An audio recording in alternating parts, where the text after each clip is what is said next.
Primary ignition.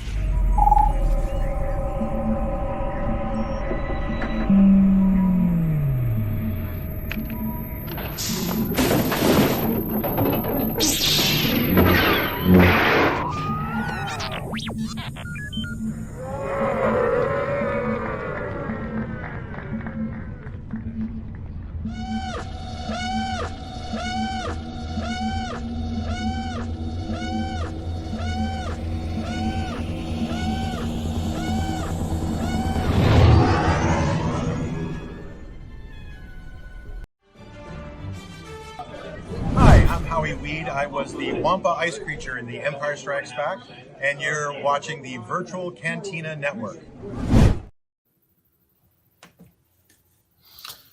Well, welcome to another episode of The Clone Wars Revisited.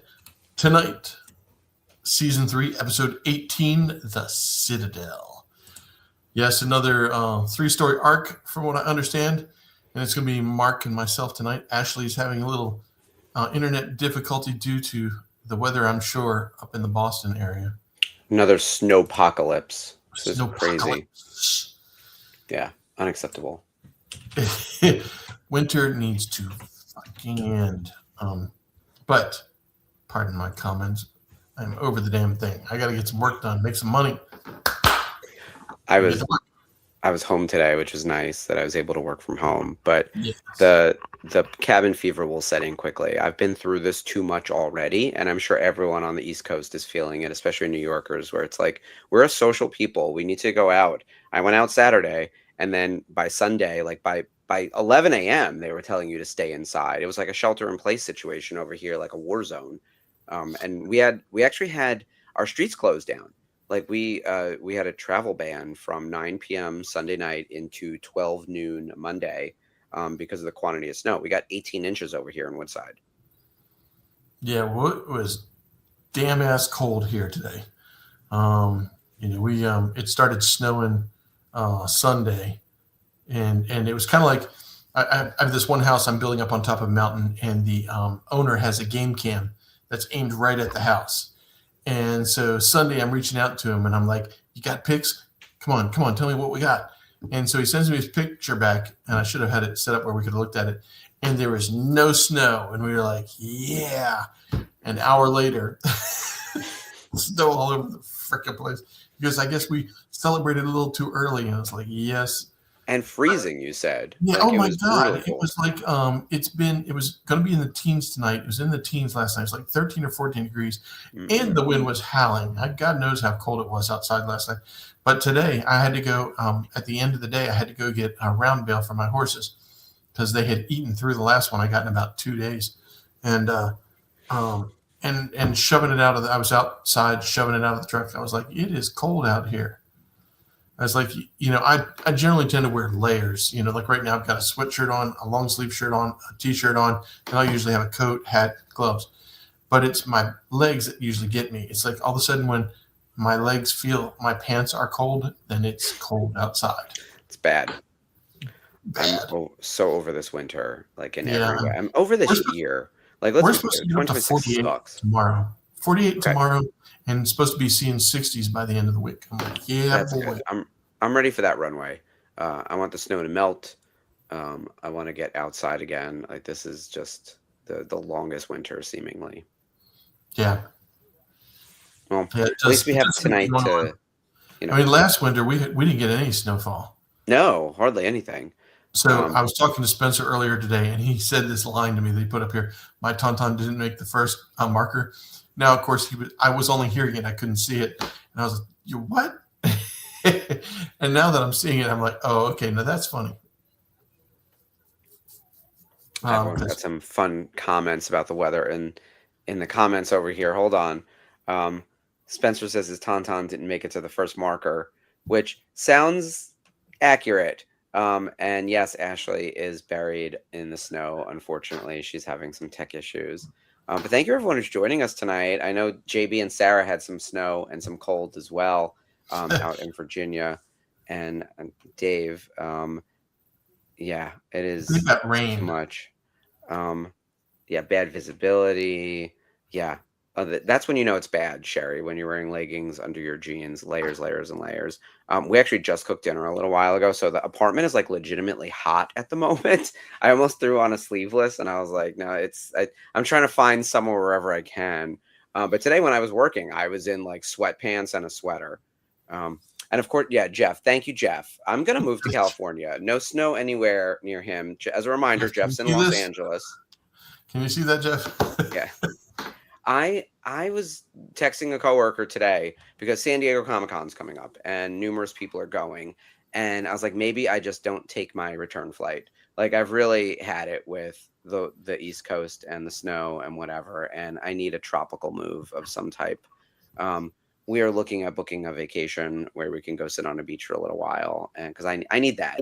Like I am not built for this, Skip. I'm a winter and I hate the cold and I need to be outside, and this just isn't working for me. My whole summer was like going to Fire Island every other weekend and being on a beach or being somewhere, going to Asbury, doing anything. This is the opposite of the life I want to lead. Yeah. I was just like, oh man, I miss it so much when the shorts and t-shirt Mm-hmm. and my hiking boots go out as the uniform of the time, and we start going into. It's like, okay, I love my hoodies, but I really don't want to have to wear them. Mm-mm. Not even a little. When I was I will say, oh, good. Well, when I was a kid, I was always thought that hoodies were kind of like, no. When you're outside and the wind is blowing and you throw that thing up, oh, the warmth, the protection. I have a hat and then the winter coat over it. Like I'm bundled up. I look like Kenny from South Park, like fully, just like fully covered like this. Because we went out Saturday night. I had a friend's birthday. Actually, Skip called me when I was at dinner for my friend's birthday on Saturday night, and that's never good, right? When you get like a call, like whenever anyone calls now, it's like, oh Jesus, who died? Like what happened? And it was nothing urgent or like needed major attention or anything. But I was like, yeah, it is a night out because we're going to be trapped again for the next however many days. Although Thursday is Scream 7 and we have tickets. So I don't care if there's yet another blizzard. I'm going to see this movie. Come hell or high water. I can't wait another day. There are already spoilers all over the internet for people who have seen this movie, and I am avoiding them at all costs. Like I have muted Scream and Scream 7, Ghostface, and a whole bunch of other things from my social feed, so that I don't see anything between now and the movie on Thursday. I'm nervous that I'm going to learn who the killer is, even though I have my predictions. Well, you'll get you a nice big bucket of popcorn and a Diet Coke. Yeah. Yes, the Diet Coke is important. Thursday, I would probably end up in the office and then have to hustle home and then into the city. So it'll be like one of those types of days. The Diet Coke will be absolutely critical for keeping me caffeinated and awake, because I think our movie's at 8:30 or something. Yeah, Dave, I do think in Scream 7, the body count is going to be big. It is seemingly the final chapter of at least the original Sidney Prescott series, right? And even though Neve Campbell's not in part 6, it is continuous. Freddie, has anyone seen Scream? Skip, you've seen the Scream movies, right? I am not a Scream fanatic. You haven't seen any of the Scream movies? I haven't seen any of the movies. You haven't seen one? You haven't even seen Scream 1? Okay. I haven't seen any of them. I have homework for everyone in the chat. Even if you're not a horror movie fan, Scream 1, that came out in 1996 or 1997, is a must-watch in the pantheon of horror. It's kind of like the new Friday the 13th or Nightmare on Elm Street. Like, you need to have at least watched the first one. It's perfectly acceptable if you've watched none of the sequels. But the very first Scream movie defines the genre that continues until and establishes 90s horror. It becomes very meta, self-aware, the rules, and really it's making fun of not even making fun of, it's deconstructing slashers as a specific flavor of horror, but it speaks to the larger horror universe. And actually Scary Movie is the thing that, makes fun of Scream after that, and launched into and sort of relaunched the spoof movies that followed in like the early aughts, right? So Scream is super important in like the pantheon of movies, just period. And I think as like the Library of Congress comes up with like must-watch movies that they add to their collection, something from horror, Scream will be on that list for sure. So cool. Everyone go out and watch Scream. Yeah, I think I've actually seen little bits of Scary Movie. Okay. And look, Scream's so in the pop culture, with Ghostface as a character, Scary Movie, all the spoofs they've done, it's hard to avoid just the pop culture presence of that movie. But all right, this movie's 25 years old. I can talk a little bit about the plot. The big twist is that there are two killers in Scream. That's like the major thing, right? It's Matthew Lillard and Skeet Ulrich. They're the killers. It's amazing. Rose McGowan dies. Nev Campbell's the survivor. And then we follow Nev's story throughout the rest of the movies, except in part 6, because in part 5, they introduce some new characters, and she's more of like a legacy character at that point. And then in 6, they veer away from her story. Part 7 is bringing it back to her. Part 7 also looks like they're bringing back numerous dead characters, potentially through the use of AI. Matthew Lillard is confirmed to return, even though he is canonically dead, or supposedly dead. We don't know if his character actually died. Yes, and Drew Barrymore is the opening kill of the movie, which is the big swerve. She's on the poster. She was the most famous person cast in the movie at the time. She's probably still legitimately the most famous person from that movie. She's more famous than Nev Campbell, Skeet Ulrich, Matthew Lillard, everyone I listed, right? Drew Barrymore is fucking Barrymore. And she's on our TVs daily with the talk show, right? Drew Barrymore is the opening kill of the movie. And holy shit, did we not see that coming when we went to go see that movie. It's brutal. It's like a brutal murder committed in her home. It's a home invasion, a stabbing, a slashing, a phone call that taunts her with horror trivia. And actually, she's not actually the opening kill of the movie. Her boyfriend dies first in front of her. And then she is the main kill of that opening scene. So I already misspoke. See, this is how they get you. I would actually fail the Ghostface kill when they're like, who died first in Scream? And I said Drew Barrymore. And he'd be like, no, it was Steve. So that being said, the movie is incredible. The series is one of my all-time favorites. And part 7 is days away. So I am like locked in on what's happening. And I have all sorts of crazy predictions about what they're going to do with the AI, who the killers are going to be. I actually think Matthew Lillard is still alive. That's my number one thing that I'm throwing out there now. That's my number one prediction, that Matthew Lillard's character of Stu survived the events of Scream 1. And while everyone else is back as an AI, he's for real. I will tell you that Drew Barrymore may be famous, but she couldn't get as many people to sign autographs as Matthew Lillard does at his cons. Oh, that boy's his con runs are incredible. Matthew and Skeet do a killer job at the cons, and that's actually how I met them at a horror convention, because they do a lot of them together, which makes sense. They're the Ghostface killers from Scream 1, right? Like, they're a great duo, and sometimes they'll team up with the guy who does the voice of Ghostface, because the premise is that there's like a voice changing box to create the voice of Ghostface, the killer. It's one guy who does that voice for everything, and he's sometimes at those shows as well. They do amazing work at the conventions. They have really fun panels. Also, Matthew Lillard being in Scooby-Doo has a built-in audience for that. And Skeet being like sort of the it boy of the 90s. Like he was like the fuck boy of the 90s, right? Skeet Ulrich. And then now, like they're still touring, right? They're still doing this. And Skeet was back in Scream 5 in like not a flashback, but like sort of, I don't even know how to describe it. They bring him back in Scream 5. Kind of a silly way, which is why I'm excited to see what they do with Matthew Lillard in Scream 7. Is long overdue for the return of Stu. That's what's going on with me this week in the pop culture. What are you watching, Skip? Anything good? I don't have anything on the target, I'm still kind of holding out for May. Well, yeah, Mando and Grogu. I'm excited about Maul. I'm excited about Mando and Grogu. And then what next year is Starfighter, right? Yeah, 2027. The next thing up is Maul. We got that new trailer for Mando. Did you watch I did. breakdown that Colin Weaver did for the channel when he was going through all the Easter eggs and everything? There's a lot of good stuff in there that's hidden in the details. I was on the Zoom on Tuesday, and I came on and everybody goes, "Did you see it? Did you see it?" And I said, "No." So we actually had a group watching, and we watched it together on Tuesday. Oh, I'm so mad I missed it. I was at Toy Fair until like 8 o'clock that night. Toy Fair last week was at the New York Toy Fair, was at the Javits Center from Saturday, Sunday, Monday, Tuesday. But I had to build the booth on Thursday, Friday, and Teardown was Tuesday. So Dave I was there. If I'm still watching Trek. I watched Picard in its entirety. I watched from season 1 to the end of season 3. I like that, but I'm finished watching that. I am watching. I'm trying to see if I can get into it. Of course, there's when you got Picard, which only has 3 seasons, it's a not a slow burn. But I started watching because Star Trek. What's the new one? Starfleet Academy. Starfleet Academy was on.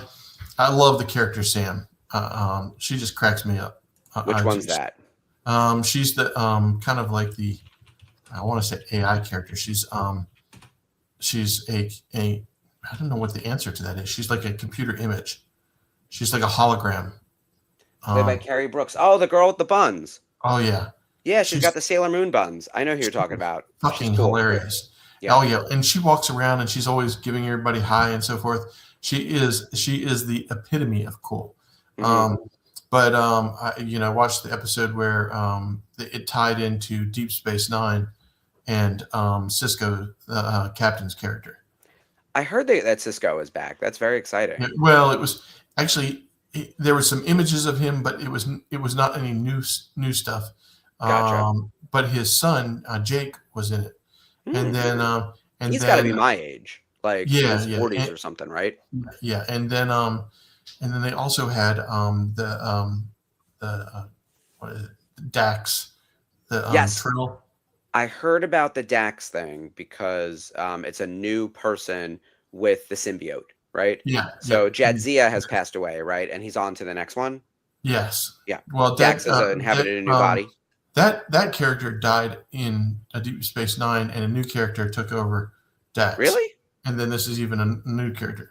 Oh shit! I didn't realize that. I didn't finish DS9. I watched the finale. I think like a lot of people do. You tune in for the final episode, but I didn't. 7 seasons. They had a really good. I mean, Enterprise was the only one that only made it to 5. Let's see, Next Generation 7 seasons. Voyager 7 seasons. Deep Space Nine 7 seasons. So there's a lot of content in that stuff. But I was going back to watch just because Starfleet Academy had a tie-in to Deep Space Nine. I said, well, maybe I'll start watching that. And I watched a few episodes of it, but I never really Next Generation. Definitely watched all those with intensity. And then I saw a little bit of Voyager. I saw a little bit of Enterprise, and I saw a little bit of Deep Space Nine. So I did not watch this. So I was like, oh, cool. Now I can watch them all over again. Except, like, for instance, I think Voyager was shot in a lower def, or one of them was in a lower def. That would track. It was on UPN. They probably shot it on a flip phone. Yeah. Well, it was like 480 instead of 720. Oh, David knows the Dax thing. Esri was Dax. I only know Jadzia Dax. And Dax is an interesting character, and so is Jadzia, because Dax, for anyone in the comments who doesn't know, is a symbiote, some type of creature that basically lives inside of a human until that human passes away, and then it moves on to the next one. And one of the premises of that is it has all the memories of the prior person, but you're not really supposed to interact with the prior people who knew them. Otherwise, it creates strain and tension, right? So when the person before Jadzia died, it was actually a man who served in the military with Captain Cisco. So they knew each other. So Cisco knew the man who was Dax before, Dax Curzon. Yes, Curzon. Thank you, David. So Cisco knew Curzon. Curzon Dax then moved to Jadzia. So Jadzia and Cisco had some like shared history, essentially. Well, and Cisco always referred to her as the, hey, old man. Yeah, which was interesting. And then Jadzia has the first lesbian kiss on television, because she has a kiss with Curzon's wife. So Curzon's wife ends up sort of accidentally crossing paths with her, which you're not really supposed to do, because of the prior lives kind of thing. And they meet each other and they kiss on television. It was a big fucking deal, because it was like 96 or so. It was before Ellen. So we're going way back, and I remember it being very controversial. But I remember also like, Star Trek does this. They had the first ever interracial kiss, right? Yeah. And actually, the only reason I know anything about what's going on with Starfleet Academy is guess what? It was playing at the gay bar I was at on Saturday night. They do a whole watch-along party because there's a bunch of gay characters, apparently, including potentially a love triangle between 3 different gays, including a gay Klingon. I had no idea. I really did not know what was happening. No, the gay Klingon is got his boyfriend, and that's it. There is a good friend who he goes on an adventure with. I saw that good friend. I have a lot of friends who look like that. Yeah, but that's not his. That they're not lovers. Not Um, yet.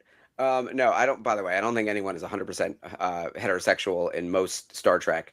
We're too deep into the future, and we're hooking up with aliens, right? Like Star Wars, on the other hand, is like the most asexual place in the world. Star Trek is just like everyone's diddling. well, that's It is, because yeah. William Shatner liked to get with anybody. He was the green chick. In fact, the Hmm. joke about it in what was it? Star Trek Five, when he and McCoy get sent to prison, Hmm. and there's and he's having a fling with Amon, the real tall model, Hmm. and Amon's a changeling and turns into something else, and McCoy's like making jokes about the fact that you know not sure whether that's a man or a woman there. Hmm. Yeah, Captain Kirk doesn't care. Let me tell you. If Yeah, if you're breathing, Kirk is gonna flirt with you. He Shats. legitimately has like pheromones or something. There's something about Kirk, that the character of Kirk, not William Mhm. Shatner. He's Yeah, disgusting. But the character of Kirk is like a sexual magnet, whether you're male, female, some other gender, alien or Earthling. You're all in. You're all in the tractor beam of Captain Kirk. Which interestingly, I think Cisco is the best looking out of all of them. He was always very suave and charismatic, and also very serious. oh, Like, Avery Brooks is just the epitome of cool. yes, and serious too, like calm, serious, like totally different energy than Kirk. Very different than Picard. Very different than Janeway. Like what I watched of DS9. I'm trying to remember how old I was. I feel like I was in the like preteen kind of thing when the show was on. Whatever I watched of it, I liked. I just didn't stick with it. Um, but yeah, I'm I'm interested to see where all these gays end up in Star Trek. By the way, everyone in Starfleet Academy looks like they are children because I'm in my 40s now. So these actors who are in their 20s look way too young, and I'm watching the TV, being like, "What's this like toddler version of Star Trek on my television?" And one, it's Starfleet Academy, so everyone's meant to be younger, right? The main Yeah, cast, they're even though all there are college, legacy, like Holly Hunter's in the show, and she's like, I'm gonna say she's my age. She's older than 432 me, years old or but something like, like that. yeah. So it's the kind of thing where, yeah. Meanwhile, I love this. I love that we're talking about so much Star Trek on here. I should save this for the Thursday night watch along, but maybe we'll watch a Star Trek at some point. It's There been we a go. while since we've done one. I do want to scroll back up through the comments though for some of the other stuff that people are watching. JB did say that he's loving Starfleet Academy as well. Sherry's getting ready for Bridgerton. I forgot that like part one of this season has already dropped, and then there's another drop coming later this week. I love me some Jonathan Bailey. So, um, Skip, do you watch Bridgerton, or I does have not. I've heard a lot about it, but I haven't delved into it yet. what about the ladies in your life? Your wife or your daughter? Anyone watching? Um, Bridget is late to the table, but she's watching Witcher right now. Oh, okay. Witcher's a tough watch. Look, Henry Cavill's hot, but there's only so much that does. Like, you can watch the clips on Instagram of him in the hot tub. There's no need to watch the show. All right. She likes the those kind of stories, those mystical. You know, she It's loved the Game of Thrones, that kind of stuff. it's the timeline. Witcher season 1, I didn't understand what was happening because it's not linear. And Yes. I'm a very good TV watcher. Like I do this for a living, right? Like I'm a pop culture nerd, and Witcher made me want to stab myself in the eye. It was just not for me. Although throw a coin at your Witcher is the funniest thing that ever happened. That little song and his little bard. I could follow him around all day. Give him a show. This I'm into. JB, you got my number right here. Monarch Oh, comes out on Friday. yeah, I'm Oh, loving Monarch. I was like, I got into that and it was over, and I was like, when is the next season? It seemed like yeah. forever before they got this season put out. Yeah. I'm I have to I don't want to rewatch, but I need to watch a YouTube video, like a new rock stars or um uh I don't know, a breakdown from someone, like a heavy spoilers or someone to give me like the recap of Monarch season 1 so we can be ready for season 2. But apparently we're getting new monsters. The whole cast is coming back, which is great. There's a lot of people in this. By the way, it's like 19 leads in that show. There's so And many you almost people, have to including Wyatt Russell. have a basic knowledge of the most recent Kong and Godzilla Mhm. movies. And the prior season, because if you don't watch the season of the show, like they go to the center of the earth, there's like three different timelines. Wyatt Russell is playing Wyatt Russell and Kurt Russell are the same character, just in different timelines. And some Yeah. people, when they go to the center of the earth, get left behind and lose some time and then age quickly, and then some don't age as quickly, so they're older than they should be or younger than they should be. It's a whole mess. Meanwhile, it really works. Like, I think Monarch is like the tone that the Godzilla monsters wanted to continue with after the first one, but the studios wouldn't let them, right? They were like, keep the TV serious and we'll just make the monster movies really goofy and dumb, which is what they did. But the TV show is like serious as a heart attack. Way better than the latest movies. I liked them both. But, I don't really love the latest movie, but I love my Mothra. So if whatever you put her in, I'm going to watch. So if Mothra's in it, I will tune in, even if she's got like 10 seconds of screen time. She's my favorite of all the kaiju. And I'm dying for like a Mothra standalone monster movie.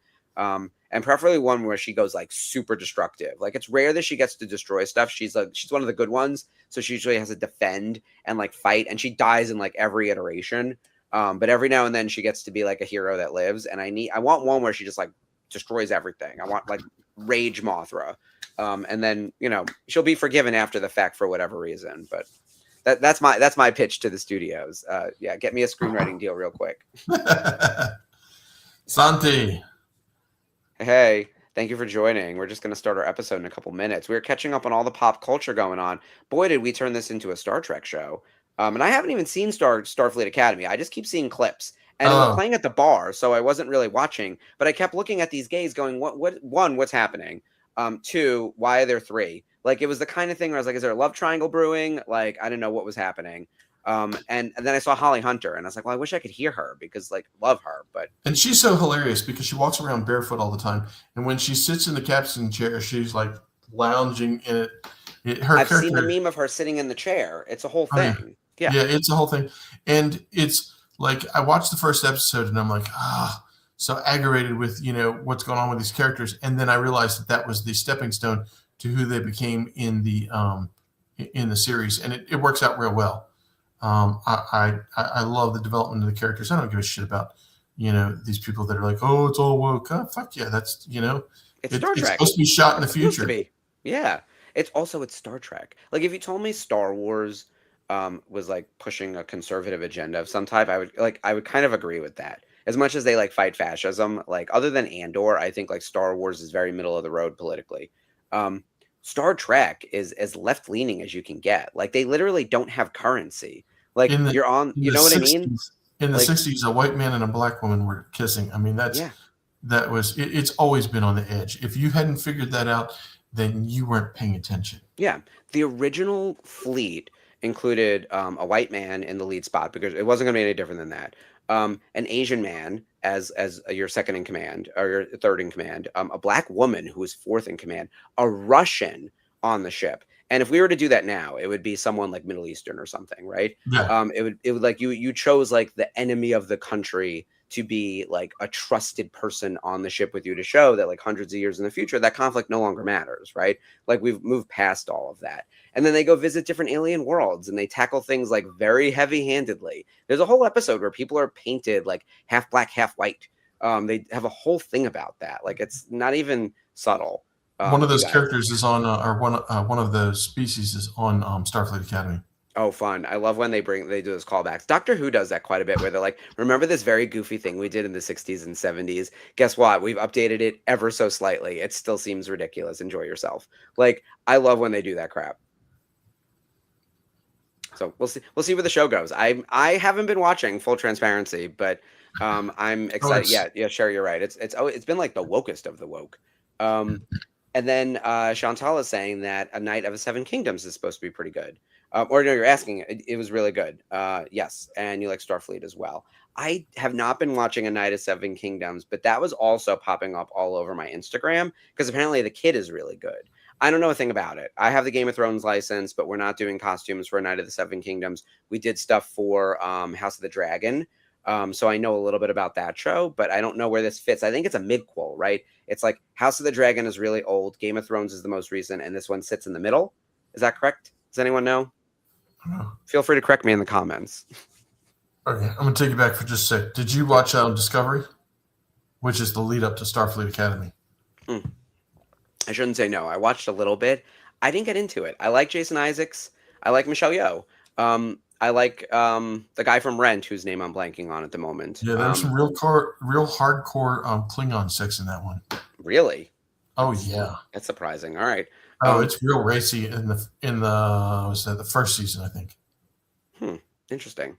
I got to tell you, I'm not a huge Star Trek fan, just generally. And so like I found Picard like season 1 exhausting, and then but you know what I did love was Lower Decks.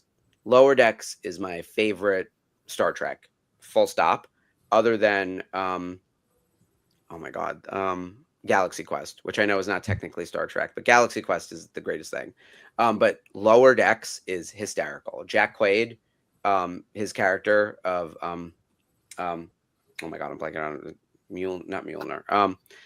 Jack Quaid's character is perfect. I don't know the characters, but yeah, I'm with you, Chantel. I loved Picard.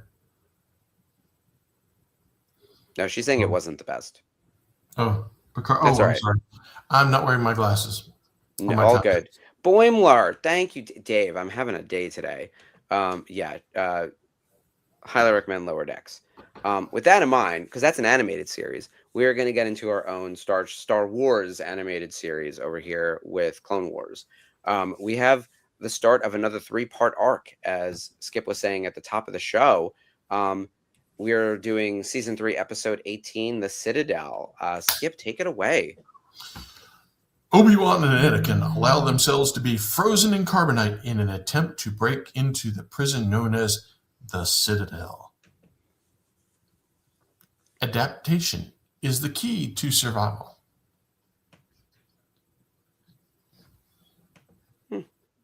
It's pretty good. Look, this is a great. It's hard to screw that one up. No, that was a good one. I always enjoy the ones where it's really tough. I know every now and then there's like a crazy name in there or a planet that even I'm like, I don't remember hearing this out loud recently. Or what was Maul's brother name? It was Savage Opress. Yeah, and I read it. Like, it was Savage Opus or something. Yeah, something terrible. Yeah, the Savage Opus. That's the soundtrack. All right, everyone, cue up your Disney Plus machines to the Clone Wars season 3, episode 18, The Citadel. I'm gonna hit that button. And when you see the play, hit play.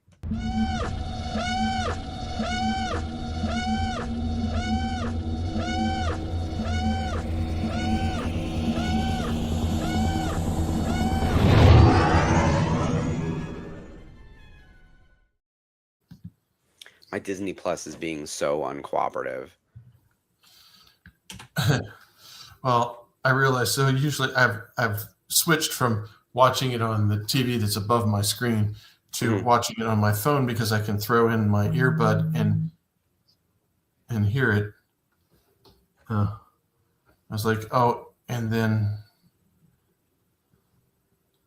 I know I have it on my other screen over here, but the Wi-Fi is bad. I think because of the storm. That's why Ashley's not with us tonight. Just as a reminder, she's having tech trouble. Well, everybody's stuck at home, so what are they doing? They're streaming their favorite shows. And the infrastructure, like just putting up with these storms, is a whole mess. So, I will say New York has handled the snow really well. It's been good. Well, you guys are, I mean, let's be honest. You're used to it. Yeah. Even your dump trucks have plows on them. I mean, we convert them. Well, your trash trucks, have plows on the front. Yeah, the trash cans do. They have plows. There are plows. Or the trash collection, the garbage trucks. And the sanitation workers are the ones like driving them. So by the way, we also hired people to shovel snow. As a city, there was a whole call to action of like, do you want to go work for the city to shovel snow? It was like $30 an hour or something. Like it was actually like a decent amount of money. So if anyone was looking for work, look, it's only a couple days for a few hours or whatever it was. Like it was something. Considering we needed when you get 17 inches, there's a lot of snow. Yeah. First of all, I don't know where you're gonna put it, unless you're like dumping it into the like the gutter, not the gutters, like into the sewer. Like I don't know where it's gonna go. And actually, numerous train lines were closed because of worries of like flooding and whatever else because of the quantity of snow. But I think we handled it really well. I'm sorry. Yeah, I think we handled it really well. Oh, as soon as you said that, I was hearing Ahsoka say, "We're going to rescue Master Peel, aren't we?" Yes, Master Evan Peel was kidnapped and is in the Citadel, and he's being tortured, and they're trying to get information out of him. Um, Yeah, we're good over here, Chantel. Thank you for checking up on me.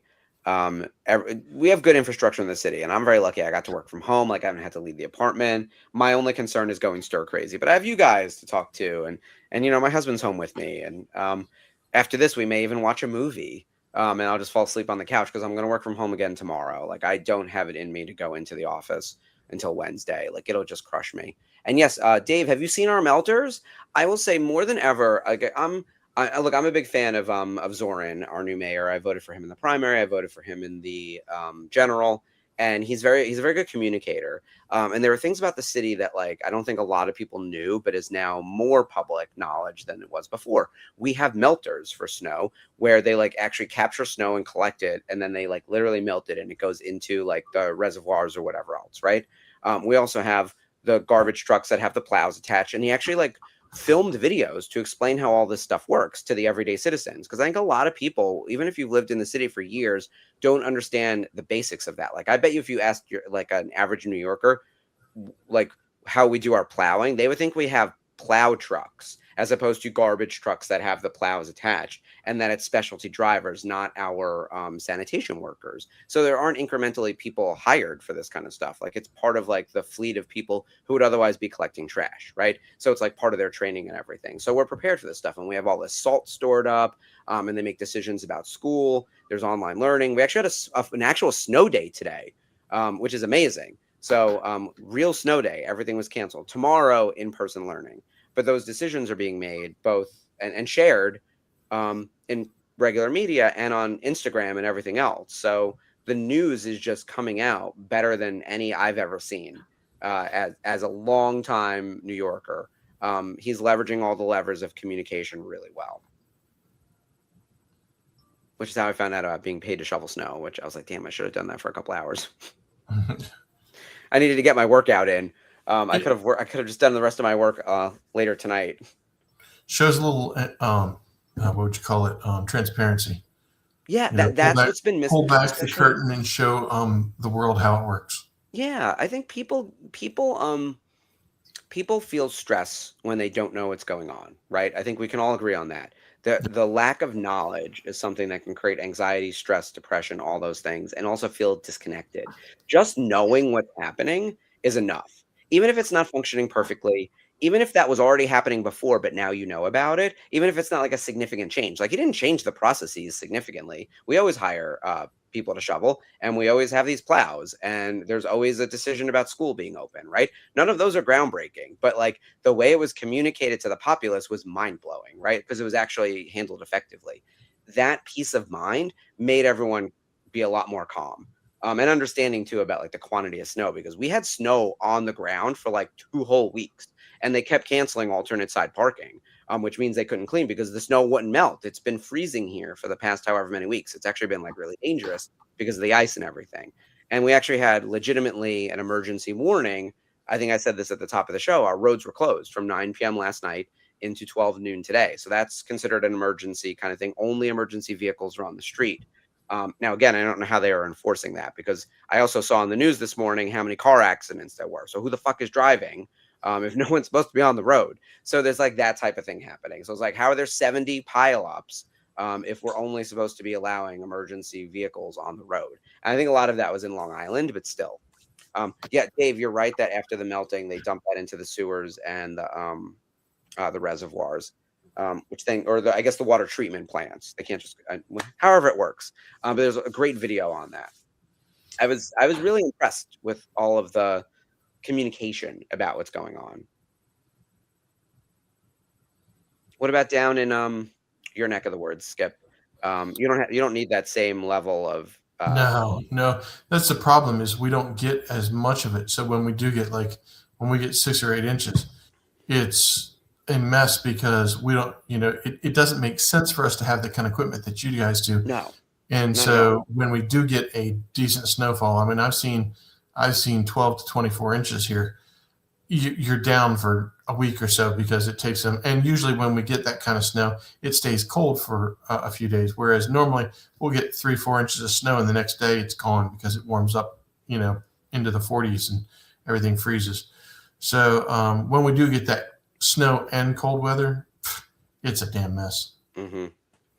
You know what I can't believe we didn't talk about, and I fully glossed over it in the pop culture discussion. And by the way, thank you everyone for putting up all of your show recommendations, what you're rewatching, all that kind of stuff. I hope people were watching the Olympics. I know I had a great time watching hockey. Our women crushed it, which was incredibly surprising. I shouldn't say incredibly surprising. It's just the Canadian team was really strong. So I think the women were favored going in, but we're still. It was going to be a close match. And then the men were underdogs and won, which was surprising, even though they're all professional NHL players. So I was joking. I was like, well, 85% of the team plays professionally. This shouldn't be too much of a surprise. But that's 2 gold medals. Yeah, the curling is always Curling. really fun to watch, Dave. I love a luge because it's just insane. Speed skating is always fun. And then figure skating this year was insane. I've never seen figure skating like this before. Like, it seems like they've reinvented the sport. Like the dancing that's included, and the fact that the men can do quad jumps, like they're spinning 4 times in the air. How's this physically possible? And by the way, they all look like children again, which is insane to me. They always do, right? They just keep they're the same age, but I keep getting older, so they look younger to me at every turn. This time around, I was like, oh God, those are literal children. But the one who won gold, our American girl who won gold, who's actually back, she's like 20 something. She left the sport and came back, and she actually looks a little bit more like an adult. She was incredible, with her like multicolored hair and her like crazy piercing on her lip, and her weird dancing and coming back on her terms and everything, and then winning gold. Like, she really brought a lot of joy to the figure skating, which is usually so cold and terrible. Like, if you remember the days, like Skip, you must remember the Nancy Kerrigan, Tanya Harding fiasco of it all. We are 180 degrees away from that with these kids. It is such a breath of fresh air. It's very fresh because what she said is, I'm going to eat what I want to eat. I'm going to dance the way I want to dance. I want to pick the song. I'm in charge here. You're not telling me what to do, because that was actually what turned her off to ice skating and got her retired. And then she went out and said, I enjoy the adrenaline rush. I want that again, but I'm going to do it my way. And that turned out to be, the way to go. I'm trying to look for her name. And I love the story where one of our ice skaters blocked the cameraman because the Japanese skater was having a little bit of a meltdown and needed some privacy. Yeah. There was absolutely a, though they were competing against each other, there was definitely a sisterhood in that group. Oh, without a doubt. Allison Liu is the woman you're talking about. I couldn't remember. I'm terrible with names, you guys. I mean, you see it here even with Star Wars. I work on the brand, so it's not about her. It's a me thing. I can't remember names. Allison Liu won the singles gold. We also got the team gold, which basically got all of our skaters a gold medal, which was incredible because not all of them had their best programs. Unfortunately, our guy, who's one of our quad jumpers, had a really bad. I think it was a short program that was bad, so he didn't place individually. But then at the gala, I watched the whole gala, which was like the free skate after the fact, and even him and the other, they do backflips now. Remember when that shit was illegal? Remember when there was a black woman who used to do a backflip, and it was considered illegal, and it never got put in the score, and it was like super controversial. Now they're out there doing it for fun. They're mixed it into the programs. It's amazing how much it changed in the last 20, 30 years. It's crazy. Progression. Yeah. But I thought the skating was great. I didn't watch everything. Like, I don't find skiing particularly interesting. It's like not for me. And then our one of our athletes, like, who was snowboarder, terribly injured herself. I can't remember who it was. It's been a mixed bag. And there was what's the blonde that a downhill alpine skier that broke her leg. That's what I'm thinking of. She was Vaughn. old, and by old, she was like 30 or something. She's at the end of her, and she caught the flag as she was going past it and spun around. Lindsey Vaughn. I should know that name. Yep. Oh, and Dave just said it. Lindsey Vaughn. Yeah. She's amazing. She, like, if you know anything about the sport, like, she's probably the face of the sport for the women's version, the women's sport. On the women's side, she's the face of the sport. See, Sherry knew her too. I'm terrible at names. Yeah, she got really hurt, which is really sad. Meanwhile, she'll ski again. She'll be fine, and she'll be a coach, and like she really is like the face of the brand. But yeah, I was really happy to see the skaters. One, I love that our team got the gold, and then it actually took a lot of the pressure off for everyone else because there's never enough medals to go around. All of these kids devote their lives to this. And look, just to be an Olympian is amazing. Like whenever they're like, oh, they lost the gold. And I was like, you mean these people won the silver? Like I can't imagine what it must feel like to win an Olympic silver medal. That's got to be like incredible. So for people to think they like lost the gold is just such a warped way of like, I think very American thinking. But it was a really beautiful all Olympics. Champions from different parts of the country or parts of the world. Mm-hmm. And so just to be an Olympian, you've got to be, 13th in the world is still pretty impressive. Yeah, and they obviously won their country to come here. Whatever their national competition is, they must have like a trophy room the size of my house, right? Like just awards and accolades and everything. And hopefully they're also getting paid because I know the U.S. does not sponsor athletes. You have to go get private sponsorships and everything. Our taxes don't contribute to that. No, there was in fact the guy that did the backflip from the U.S. that didn't place. Somebody announced that they're going to support his next run, even though he didn't win because they found his story so impressive. Yeah, he apparently he got really sick out there, which this happens a lot, by the way. So I remember when Brazil was hosting the Olympics, and it was the Summer Olympics because swimming and kayaking was a whole thing, and they were worried about the water quality. And there was all this like very, I don't want to say xenophobic, racist, like very much just like Brazil, the water's bad and it's not safe. And then it actually turned out that it was like wildly unsafe, and the water was bad and the government was broken. So it started in this place of like, are you just being racist? Oh, it turns out like there's actually real problems there, and didn't largely get resolved. And then of course our own people ruined it too. Like Ryan Lochte had a whole situation there where he like got into a fist fight at a convenience store at a gas station. I don't know. It's the kind of thing where I like vaguely remember all of this thinking like, what? Like you can't make this stuff up. But numerous people who went there, like you can drink all the bottled water you want or whatever else. At some point you're going to accidentally drink some water and it's going to mess you up. Like, and all these elite athletes are on such strict diets and all that other stuff. It's very easy to be sick in another country, like regardless of where you're from, right? So this happens everywhere. And I'm sure this kid, like, it's like, oh my God, you see your dreams melting away from you as you're throwing up in the bathroom. Like, that's got to be horrible. Did we ever find out what kind of species Evan Peel is? Oh, we could Wikipedia that. Or we could ask Sherry. Sherry, do you have the wiki open? Jocasta. Yeah. She's got answers. She's got more. We have more info on the Olympics over here. All right, let's put up Sherry's comment. Local win. We had a local win, a gold in one of the snowboarding, and another who had a bad miss on his last run that sent him to the hospital. Oh, Jesus, that's depressing. No, I hate to see people get injured. Look, I hate the crying too. Like Skip, one of our team gold medalists, but individually, I think she was 5th or 6th or whatever. She was the one blocking the camera to make sure that the cameraman wasn't showing that sadness happening from, I think it was the girl who came in 4th, right? That's got to be actually, I think it was, yeah. She had been in 3rd place and then got knocked off to 4th. Yeah, because the other girl that got the 3rd place winning, that was her first Olympics. She was really young. She was like 14 or something. Our gold medalist went over and like picked her up and hugged her and all that. Like, that shit would never have happened 20, 30 years ago. I remember when what's her name? Nancy Kerrigan won the silver and air quotes lost the gold.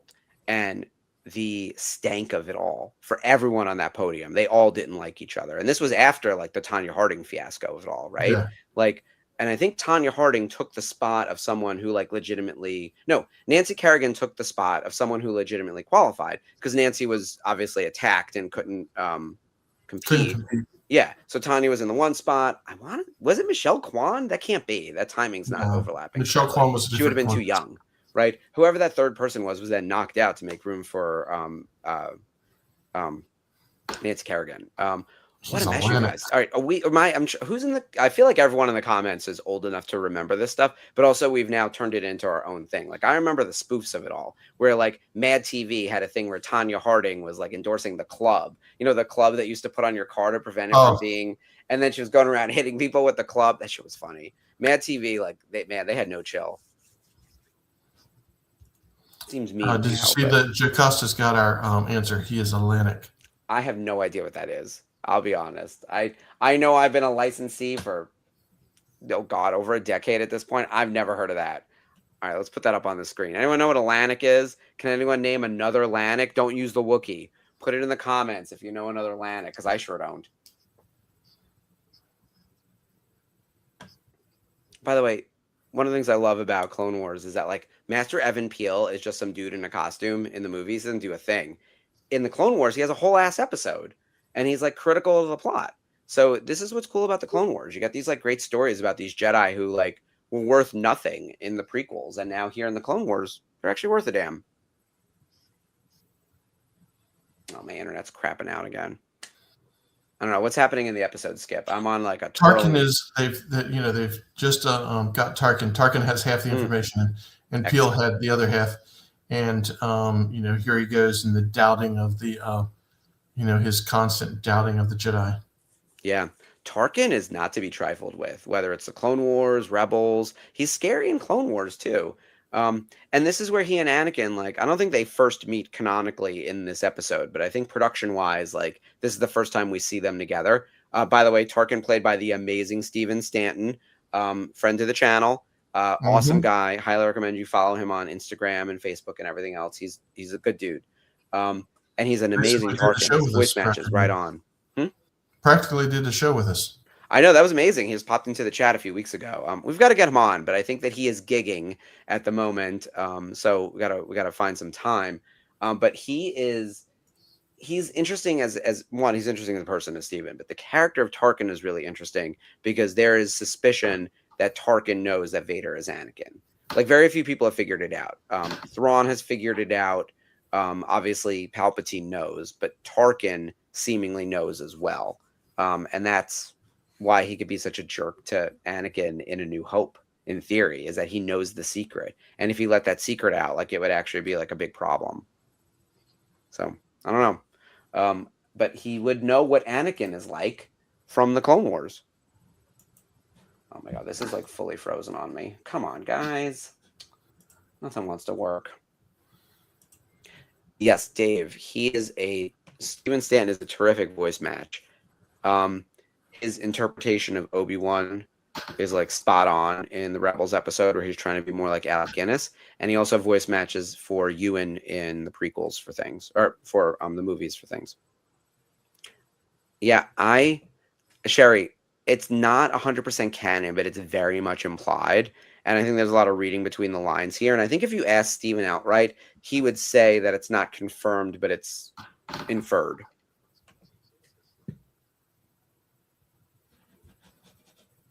What's canon anymore anyway, right? Who knows?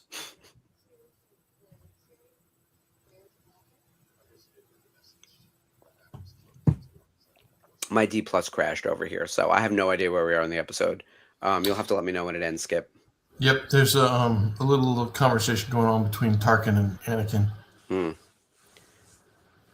They haven't. They put themselves in the carbonite, and they made it onto the planet, but they have not gotten into the Citadel yet. Well, Tarkin and Anakin are sniping at each other. But they're not in the Citadel. Like they haven't gotten inside. They're still just on the planet. They're escaped from the Citadel, but still inside of it. Got it. Okay, so they're inside. And now we have the conclusion. Gotcha.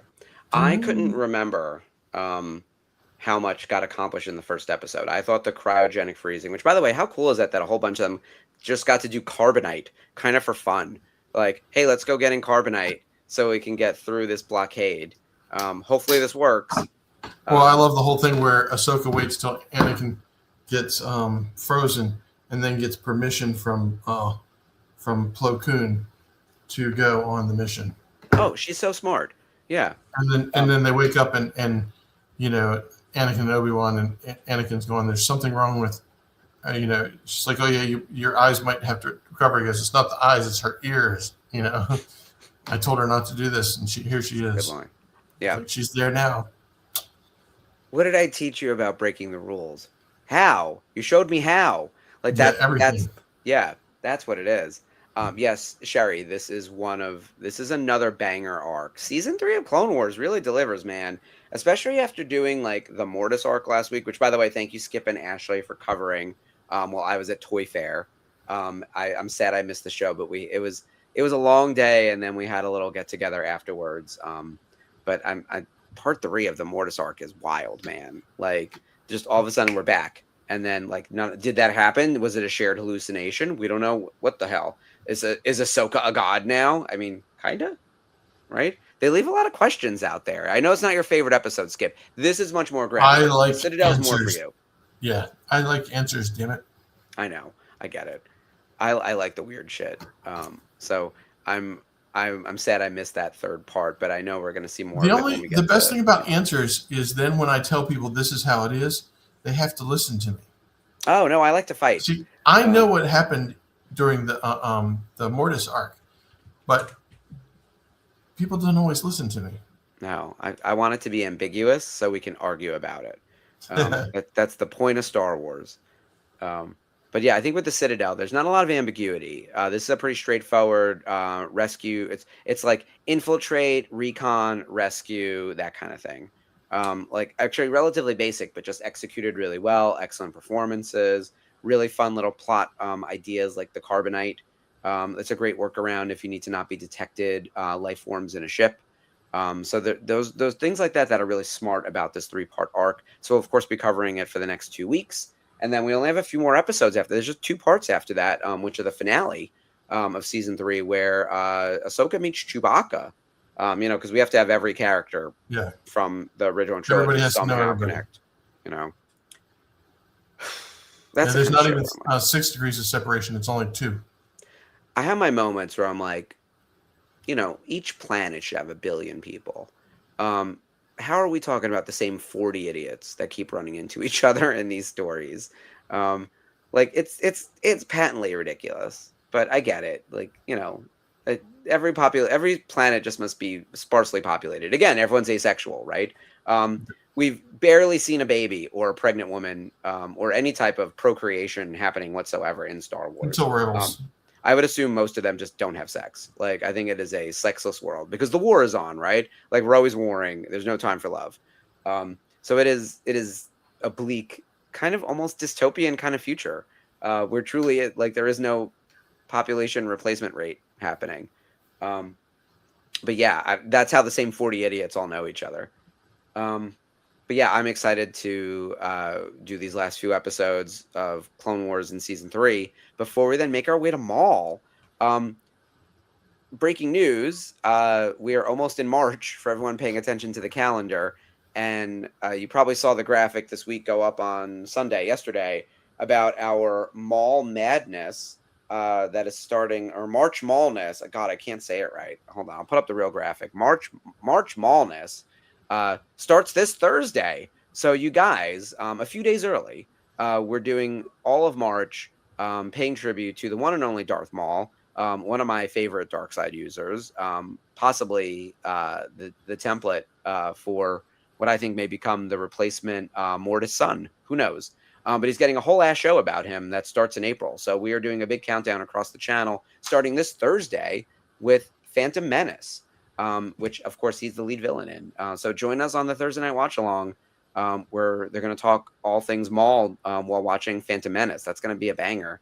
And then Life at Lightspeed on Friday. As always, Colin and Brooke will go through all the headlines. They're going to talk about, they were away last week, so they have some stuff to catch up on, and they're going to dive into Maul a little bit.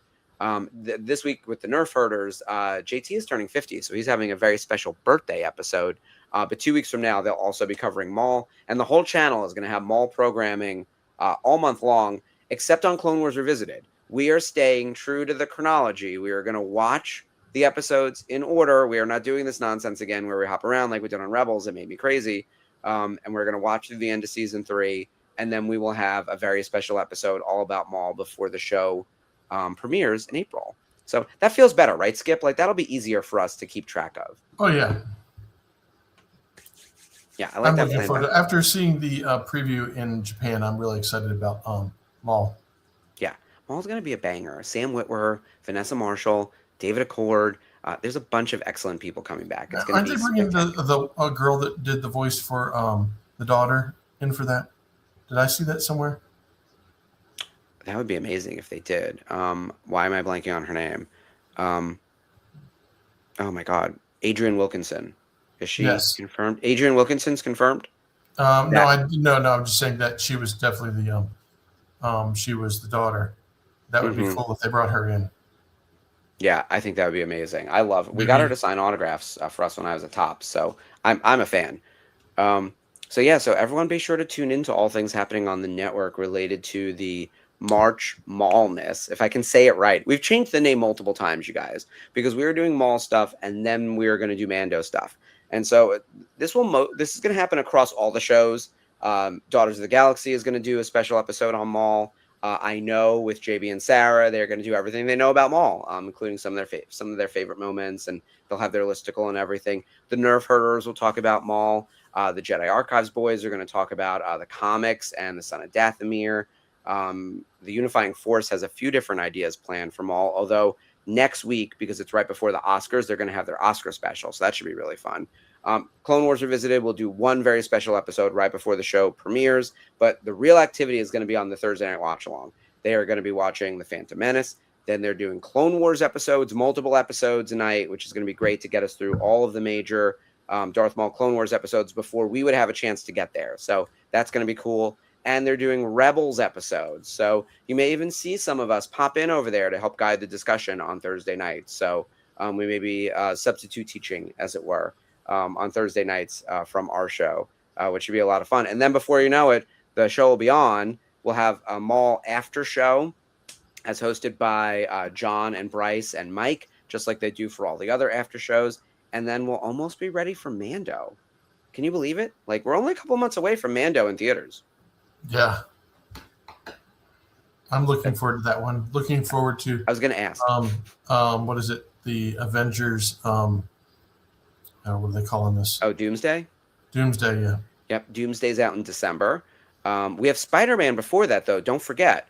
We have Spider-Man in July, I believe. So, and then Doomsday is in December. Maul, so, Mandalorian,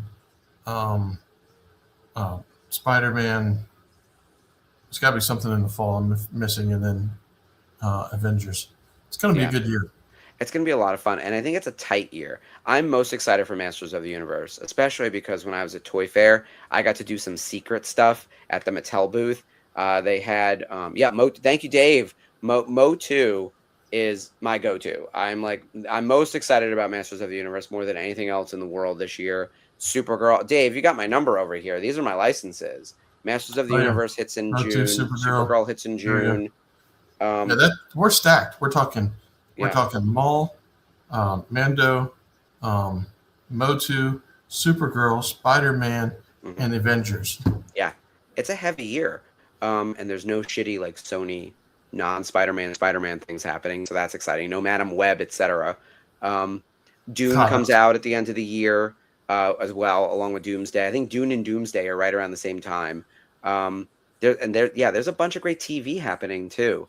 But on the Masters of the Universe side, I got to go to the Mattel booth. And this I can share because there's YouTube videos of other influencers that have done this. There was like appointment only, and then there's like super special secret room that I can't talk about. But I got to go into the super special secret room. But the stuff I can talk about, they showed us the action figures that are coming for Masters of the Universe. Some of them were revealed at the Toy Fair in Germany a couple weeks before, and then a bunch more were revealed at New York Toy Fair. In fact, I was interviewed by Pixel Dan, who is like the foremost expert on all things Masters of the Universe. He even signed the book I brought for him to sign that he wrote. He was really nice. Came by my booth. We talked about Masters of the Universe costumes. We got to go to the Mattel booth. I got to see the new action figures and all the other stuff they have planned. It looks so amazing. There was a giant Castle Grayskull back there. I have a picture of me standing in front of the castle. I'm standing in front of this giant statue of He-Man and a giant statue of Skeletor. I got to touch all the toys, and there's a retail line and a collector line. I'm so excited. I'm literally going to buy everything coming out for Masters of the Universe. I already told my poor husband. I was like, I realize that there's no room in this apartment, but we're going to have to get rid of stuff to make room for my Masters of the Universe shit. Because, like, I'm buying everything. There's a sword that lights up, which, by the way, we're making our own sword, but that's like a Halloween prop. Obviously, there's costumes, action figures. There's so much licensed product that's coming, and I got to see, like, a smattering of it. And I'm only talking about the stuff that, like, has been revealed online. So, Dave, our costume is full body with muscles built in. I really wanted to do standalone harnesses, just like harnesses, right? Like you would see at like the Pride Parade potentially. But we don't have that on our line list, unfortunately. You can bet on the gays. We will figure out how to turn this into the slut version of the costume. And if you notice, the shorts, the skirt, it's not furry anymore. It's like a leather skirt kind of thing, as opposed to the furry underwear that everyone wore in the cartoon. So everyone is wearing like faux leather or whatever. And most people have pants, although He-Man does not. He-Man is basically in a harness, a Speedo, and like a gladiator kind of skirt, and then like very tall boots to make it look like he's wearing clothing, but he's not wearing any clothing. Nicholas Galzatine is basically naked in this movie, which we're not complaining, but it's an aggressive costume. And he has the sword as well. But the action figure looks amazing. The action figure actually has like an extra shoulder piece built in where you can actually take the arm and pull it behind to lift the sword out. That's usually something that you can't get to do with an action figure. Like that bendability is not quite there from like a points of articulation. So that was really, really smart that they pulled that in.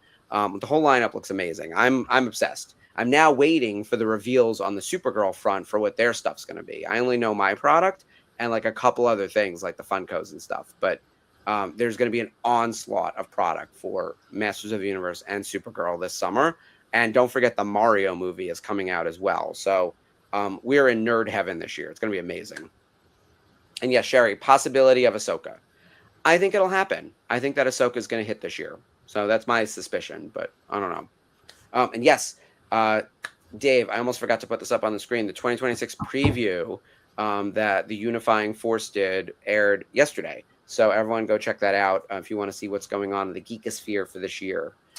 We need to start doing that as a channel as well, just like all the things to look forward to for the year, kind of like our year start, kind of year-end video, everything that's coming. We need like a calendar page to keep track of everything. Cool. Yeah. I think that's everything. Covered it all. Yeah, a lot going on. But hopefully everyone stays safe from the storm, stays warm, has some really fun stuff to watch. Everyone go check out Starfleet Academy. Yes. Scream 7 in theaters this week. Bridgerton coming up. And a bunch of other stuff in the comments that I'm forgetting. And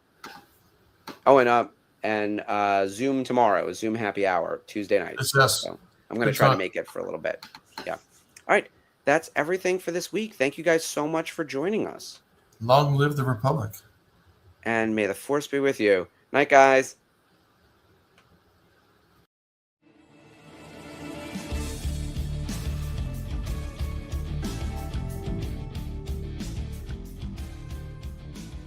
Hello there.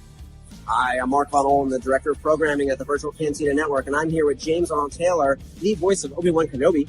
Obi-Wan Kenobi. Yes, I know that one well. I have the high ground if I... Wait, yes. Thank you. Now I have the high ground. And you are watching Clone Wars Revisited. This is the show you're looking for.